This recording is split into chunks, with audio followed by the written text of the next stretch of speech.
La de la semaine qu'on a retenue, c'est celle de François Fillon, la majorité pénale à 16 ans. Nicolas Sarkozy y était favorable, et vous?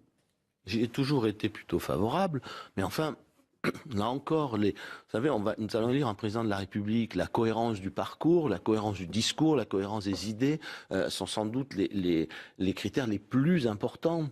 Parce que comment savoir comment un président va gouverner si il n'y a aucune cohérence dans son parcours et dans ses idées.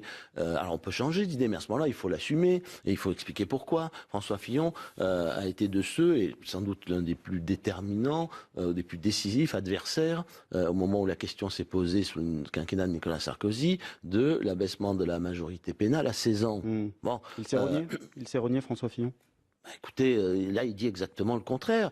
Si nous n'avons pas la majorité pénale à 16 ans, c'est en grande partie parce que François Fillon, Premier ministre, l'a refusé. Voilà. Il faut que les choses soient claires.